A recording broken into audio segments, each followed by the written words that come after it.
like I said, I kind of had like these footsteps that I should easily be able to walk in. And for some reason, the shoe wasn't fitting.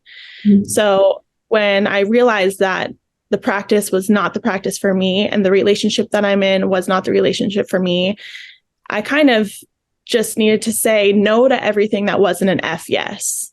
I don't know if I'm allowed to cuss on here, but that's my motto for life. If it's not an F yes, it's a no for me.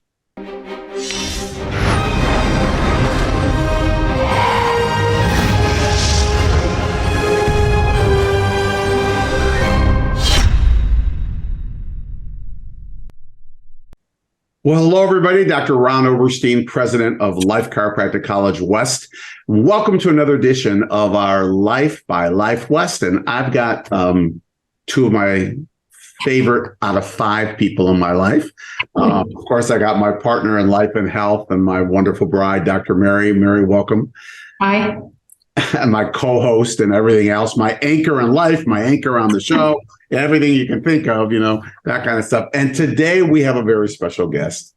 We have our youngest daughter, Dr. Sydney Oberstein Hook, joining us to be able to share with us and talk about life and what's been happening in chiropractic and in her sphere of the world and in her brain. So Sid, welcome to Life by Life West. Thanks for having me. It's taken a while to get you on the show. I'm here. I mean, we had to go through your publicist to be able to get this on. I want you to know. I mean, I thought this is as our parents, we might be able to just text you, but I guess it works. Oh, obviously I'm her publicist then, because it was me that said, I will get her on. Exactly. I didn't say that. Anyways, for our audience, let me just share with you a little bit about Sydney. Dr. Sydney graduated from Life West in 2018, but before that, she was the beta group that we had go out and do preceptorship. So she left Life West in 2017 and went down to San Diego actually to work with her mom, work with you, Mary. And she stayed in San Diego. Took over the practice that Mary and I had built in 2018. And she's just had some really cool evolutions since that time period, leading all the way up to now, 2022, which we'll get into. But mostly really what I want to let the people know, and let all of you know, is that, where Sydney kind of came from. And I'm saying this from a father standpoint, but also as a chiropractor. Sid at a very early age was with us on service trips all over, especially in Mexico, because Mary and I would do service trips in Mexico every month. And, Sid was the type of person, and Sydney, I think this, you're the type of person that all you want to do was just serve people, like you would go down and hold babies, you change face paper, you do all these things. And no matter where Sydney went, people were just naturally gravitated to her. They just naturally just loved her, the energy she had, because she would hug anybody and be able to just really be able to unconditionally share love with people. And I know that's emanated into your practice and who you are these days, but I think it says a lot. I don't know. And I certainly don't take credit for that, because that's not my personality. And Mary, very much so, the amount of love you give off. But Sydney, as we move forward and do this, I just want to let you know how inspired I am by you, not only as a chiropractor, and actually a lot more as the human being that you are. So welcome to the show, and let's jump in. Otherwise, I can just keep going. Thanks, Dad. I'll get you to blush. But I guess, Mary, if I can start, you want to start? No, go for it. I don't think our audience knows this about chiro-kids. How difficult it could be.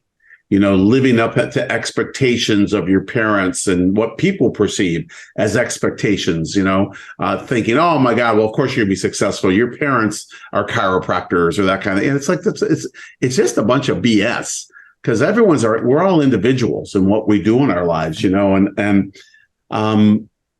I don't think people see that chiro-kids, especially, I think everyone has to find themselves, in chiropractic, but even chiro-kids a little more difficult, because they've already been around it all their lives, or at least a greater portion of their lives, depending on how they got into the chiro-kidism. But how'd you find yourself? Like, what was your, iterations, I could say, of Dr. Sydney, who came from Sydney, who came from, Ron and Mary's kid kind of thing, along those lines? Yeah, I mean, I think that there's many facets to being a chiro-kid, right? The best part being I was born into this, and this being chiropractic, and chiropractic being the best thing in the world, and living in the chiropractic environment and the lifestyle. I'm so forever grateful for that. And I think the double-edged sword, like you said, comes from the pressure and the expectations, and not even other people's expectations and pressure, but my own, right? Because in my life, you two are the greatest chiropractors that I know. And Lauren and Morgan, my two older sisters, obviously, the second best or whatever. I think you're all on the same playing field. Nobody get me in trouble. But there's a constant story in my head growing up of, well, which one am I going to be like? And it actually wasn't until after chiropractic school that I realized which one I'd be, and that one being actually myself. Yeah. Yeah. But it took the journey. Well, I almost I like the analogy of golf, right? If you've been around golfers all your life, and then you want to learn how to golf, you already have this stuff there. Whereas someone who's never touched a golf club, right, Ron, you've said that as well.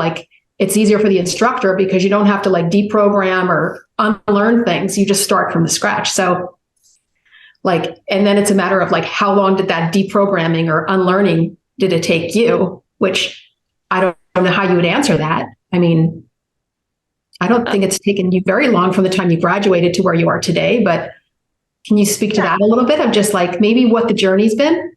Yeah. I mean, the journey for me in chiropractic, every time somebody says, when did you know you wanted to be a chiropractor? I always say well, forever. I don't really think there was one set point. There was I have this picture of me on a toggle piece, and I'm 3. I have drool on my sweatshirt because I'm 3 and running around, but I'm laying on a toggle piece with a smile on my face. That was just my life. And so that in my whole story, chiropractic, I always tell people, is my constant.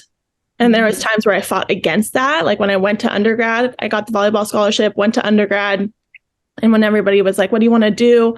My first response was, I'll be a psychologist. Because I didn't have a family as a chiropractor. Yeah, I was I'll be a psychologist. And then I took one psychology class. I was this stuff is not fun. It's not me. It's not me. So after that, going to chiropractic school, immersing myself in that, graduating from school, that's 19 years of straight school that I went through. Hoops to jump through, stuff to learn, boxes to check off, tests to take.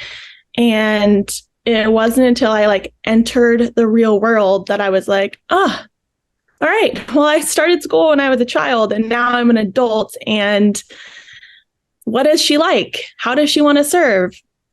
And I think my journey was a little delayed because after school, I went straight into your guys' practice, right? Which is another journey of finding yourself in somebody else's practice, and those people being your parents. Right. You know what I mean? Yeah. And you grew up in that practice, actually. Right. Was that strange? Taking kids, and people are in that practice right now, probably 30 years, right? Or 36 years. And so people say, oh, I remember you when you. Yeah. Imagine how strange it is walking into your guys' practice in my work clothes, because I had to buy work clothes after school. And I'm adjusting somebody who told me that as a kid, I would come in while you guys were adjusting them and play with their nose through the table hole, through the face hole. And I'm it's heartwarming. And it's one of the sweetest stories anybody's ever told me in that office. But I was also how are you taking me seriously right now? Yeah. Yeah. So Sid, talk to us about the iterations, obviously, what have been some challenges, that you've had and I know that every challenge is an opportunity to grow, obviously. Right. But, share with us some of the paths that happen. Because I think somewhere, whether they think it or not, but I think somewhere people see that, oh my God, life's going to be easy. Just step in, just do this stuff, and they don't really see it's not easy for anybody, or it's just as easy for everybody, however someone wants to look at it. What was your journey? I mean, I think the hard stuff came from the expectations that I put on myself. So leaving school, I had a few things in mind, right? I was just about to get married to my partner who was in school with me, chiro couple. 2, I was entering my parents' practice, which I was planning to buy, super set up there, loved the practice, grew up in the practice. And then 3, thought I wanted a high volume practice forever, because that's what my vision of success was based on whatever speakers that came, however I viewed my judgment on other people.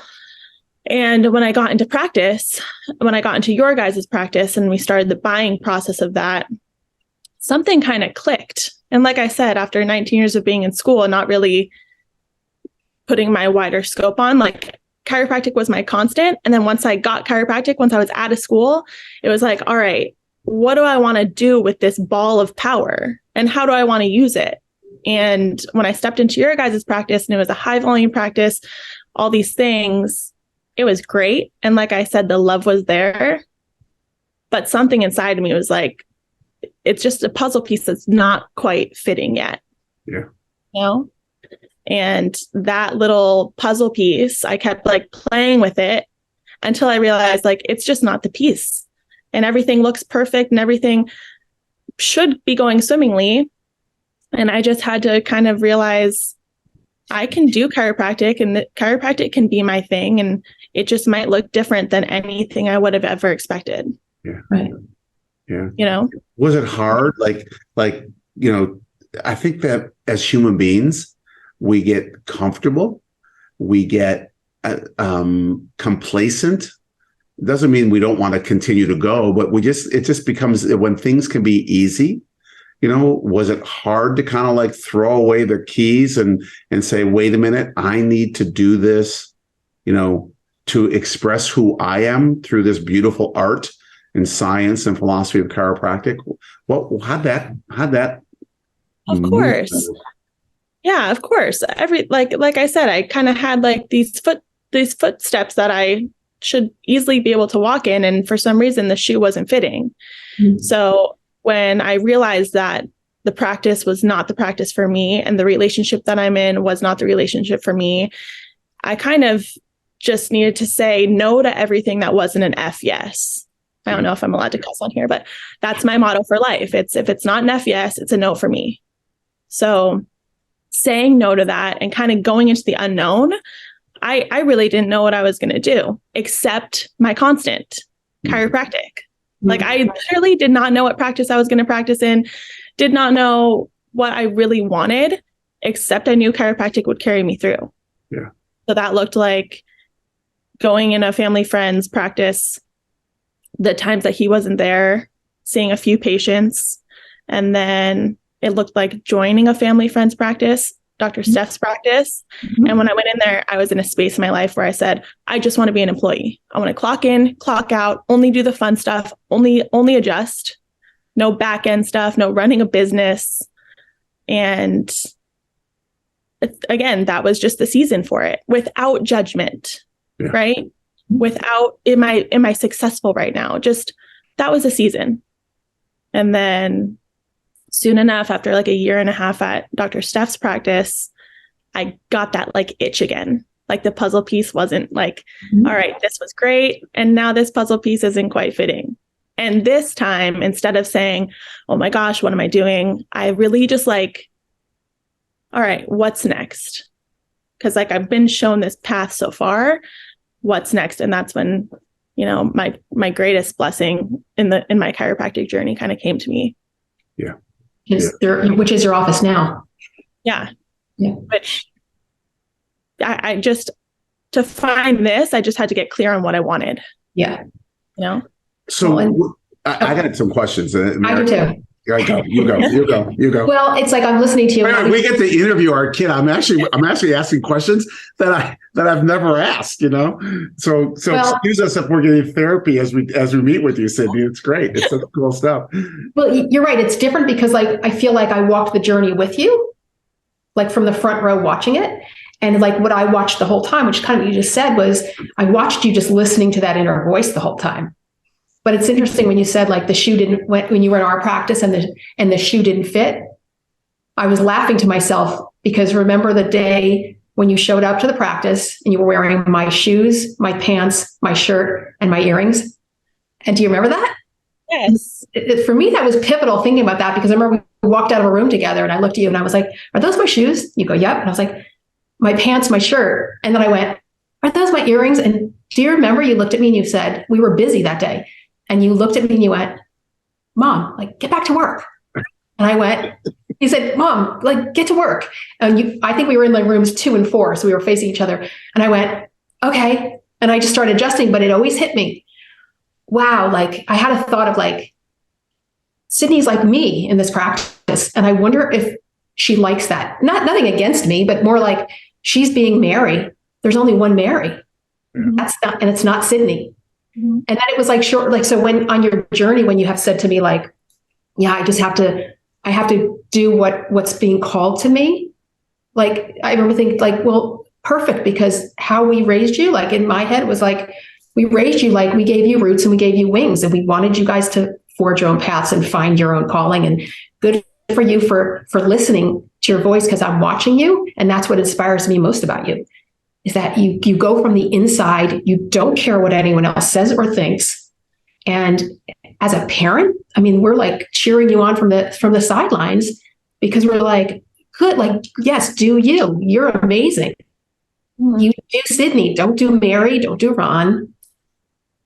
Thank you. So I don't know. I really didn't have a question other than I think it was more about like maybe asking you, like, do you feel like your inner voice like that? You're so connected that you just hear that voice so loud and clear? Now I feel like I am. Yep. But I also know what it feels like to not be connected, whether we want to call it the inner voice, innate, intuition, mm-hmm. your gut, your authentic self, whatever you want to call it.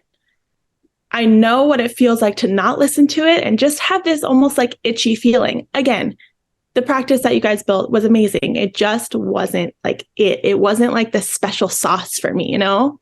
Right. But Sydney, the beautiful thing is that you chose to not take the easy path. You chose to not have this beautiful meal that just wasn't the perfect meal for you.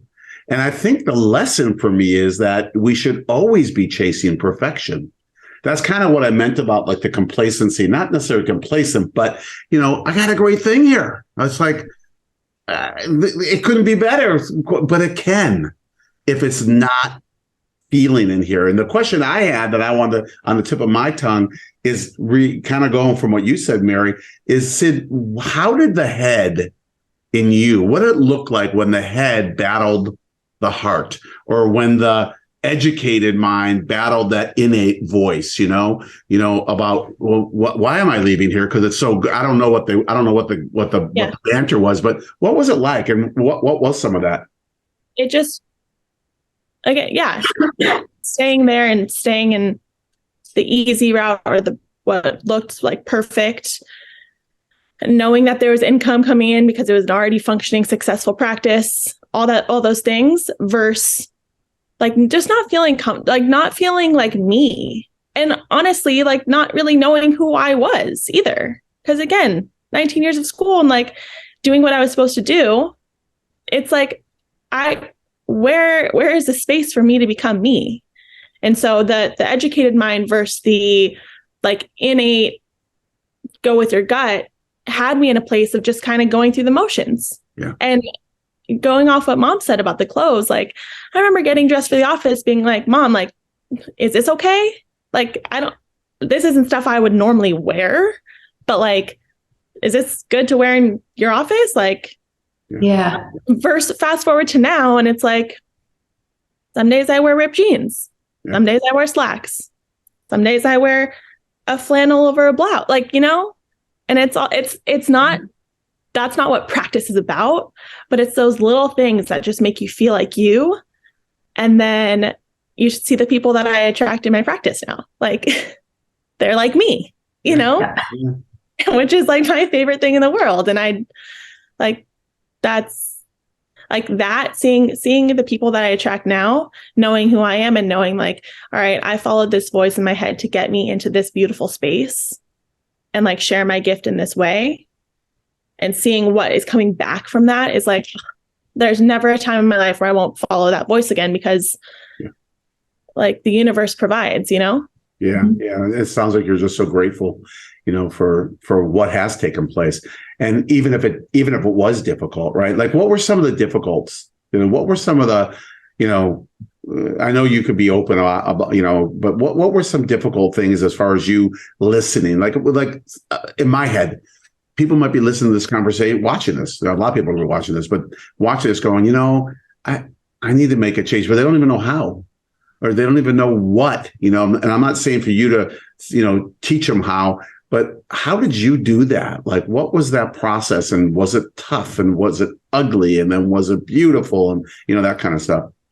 It was tough. And some of the things that like really caught my eye looking back, again, because Vision's 2020 looking back, but in the moment, it didn't feel like an ick feeling, but it just didn't feel right, and those were things like going into the reports, the day twos with people. And I was just like, I really don't want to do this. Like, this just isn't me.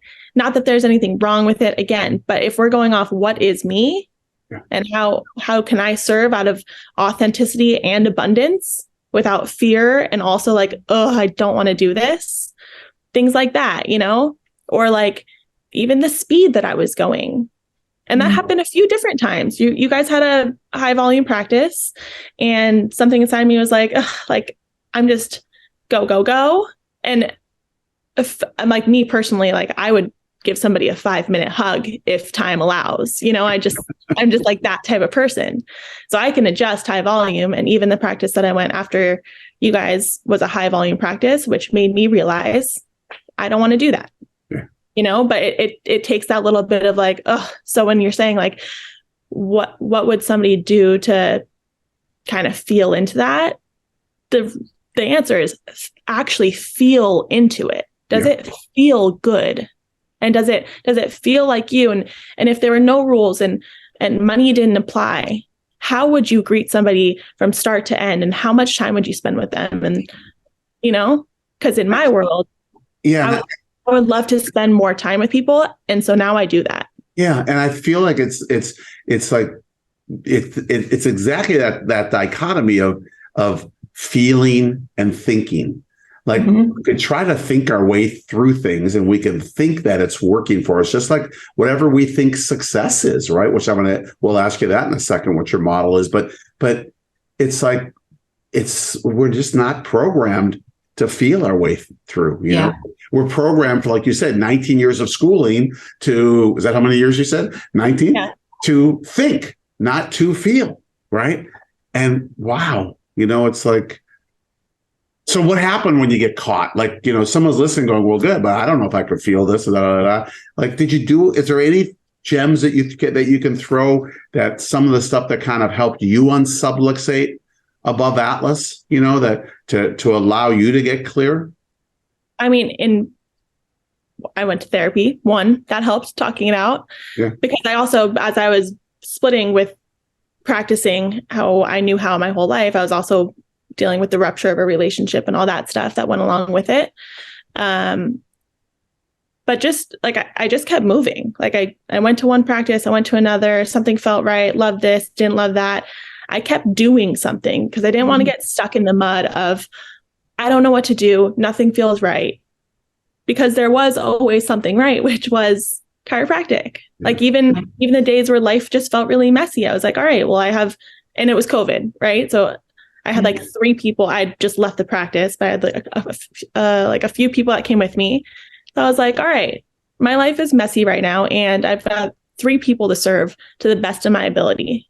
And those things would just make my day. So as far as going between the thinking mind and the feeling and all that stuff, like some days there's not much time to feel into it. You just have to keep going, but really like taking inventory of how that makes you feel. Like how does that speed make you feel? How do the conversations make you feel? Because having in-depth conversations where you allow people to feel, or you allow conversations to take place on the table, like that stuff fills me up, So like through me moving through my journey, I was able to kind of feel into what feels right and add more of that. and subtract more of the no's. Yeah. So you basically just answered, because I was going to ask the same question of like, good. So somebody watching this, all of us watching this, like, how do you teach someone how to feel if something's right? But you kind of just answered it. Number one is put yourself in a position, like you took action. You didn't just sit there going, nothing feels right. So you put yourself in positions of feeling things and then saying, like you said before, if it's not an F yes, then it's a no, right? Yeah. I think that's a good way to streamline to get there. Yeah. Right?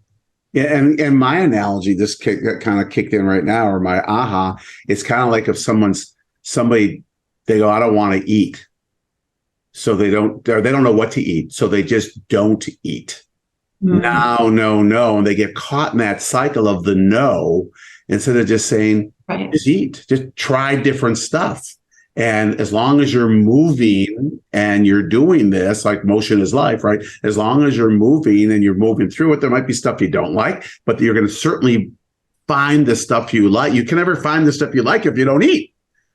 It's just like you couldn't find what you do like if you didn't put yourself, in the pool or in the space to make that happen. And it's just such a good lesson, because we usually paralyze, right? We usually go through the paralysis, the paralysis of analysis, right? Where we start thinking and we just don't do anything. We get stuck, and it was a great, I just had aha, thank you. I owe you for that one. And also I think one of the coolest parts about that journey is being able to serve through it all. Like I didn't need like a practice that was concrete in there forever to serve out of.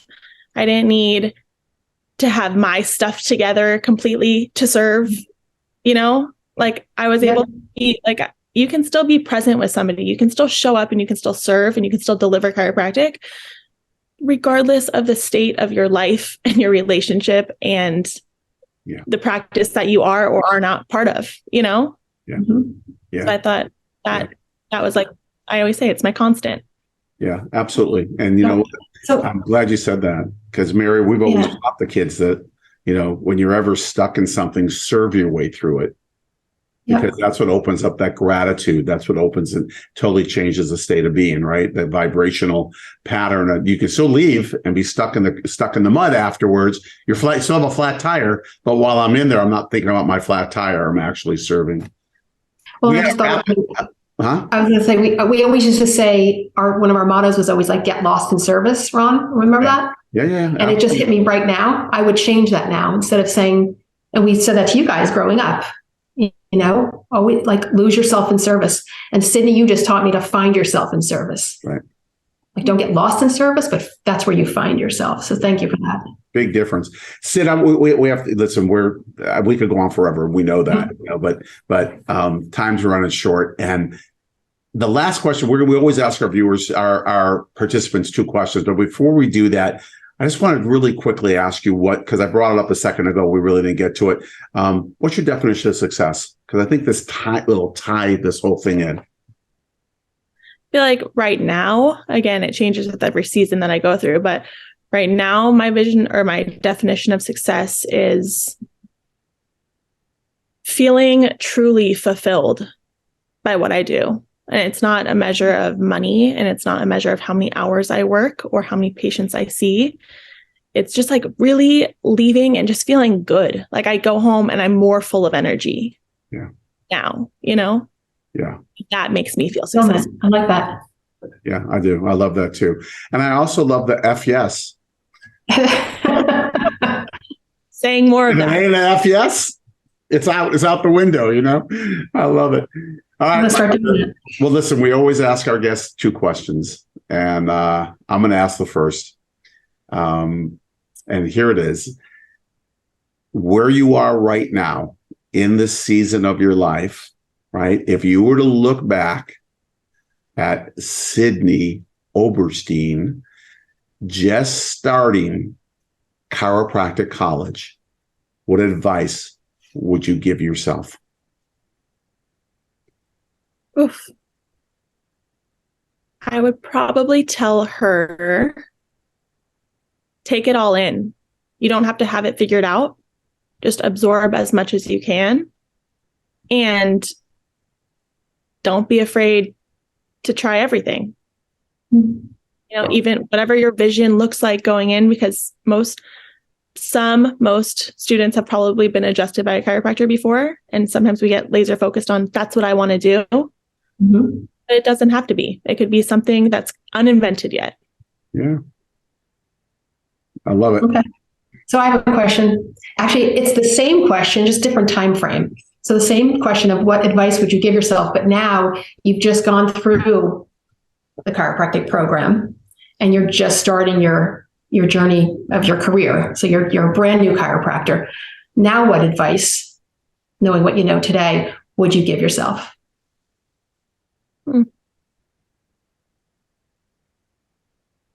Follow the F yes.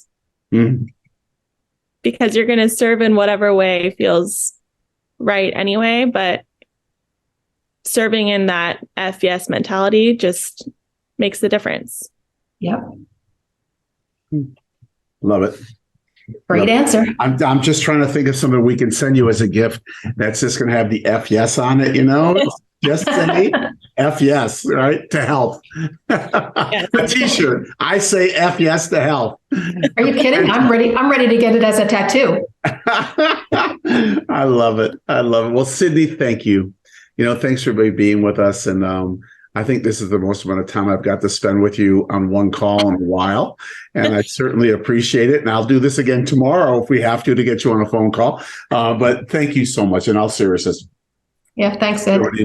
For joining us and sharing your the wisdom that you've gained, you know, and where you're at in life right now, and the amazing things that you're doing, because I know you're doing amazing things. And I know that you're kind of like this little sensation right now floating around Life West. People are on your Instagram page and doing stuff because you are doing some pretty cool stuff. We'll make sure that's in the bottom for people to be able to follow and check that out. And but thank you. And Mary, again, thank you for being with me on these shows and me being with you. I'm very thankful to be with you. And for our viewers, thank you. Thank you for taking the time to check in every week. For every other week, we drop these Life by Life West. The opposite weeks, we do the Life West Leadership Line. And I got to thank you for sharing. I mean, our viewership is so high. And thank you for sharing this with others. I know that I'll hear this again because I want to watch the edited copy, and I know that there's going to be a lot that I picked up today. I had a couple ahas at least, and big ahas. But you know, it's so important that people understand that in chiropractic we're teaching ourselves, or we're teaching our patients, that healing comes from within. Well, so does life, so does direction, so does everything we do. And then Sydney, thank you for reminding us that if we truly want to live a life from the inside out, that we have to take the steps to live from the inside out, not just the words, but the steps. And I really, like as Mom said, I admire that in you, and I admire what you've created. And I'm sure being on the sidelines, as you said, Mary, you know, we're in the stands watching, and it's such a cool place to be. But for our viewers, take that same within yourselves. Share this with people and let them know that they have the potential to do everything that they want to do. And until we come at you again next week with another episode, we want to bid you adieu. We want to let you know to keep hugging those around you and sharing and spreading the love and spreading the health to people so that we can create a brighter future for humanity. And Sid, thanks again for being with us today. Thank you for having me. That was a blast. It was fun. Mary, again, thank you. And everybody else, thank you. Until we come at you again, we'll bid you adieu. And just remember that you are much more powerful than you were ever led to believe. So just keep that power moving, okay? Until we see you again, we'll see you later.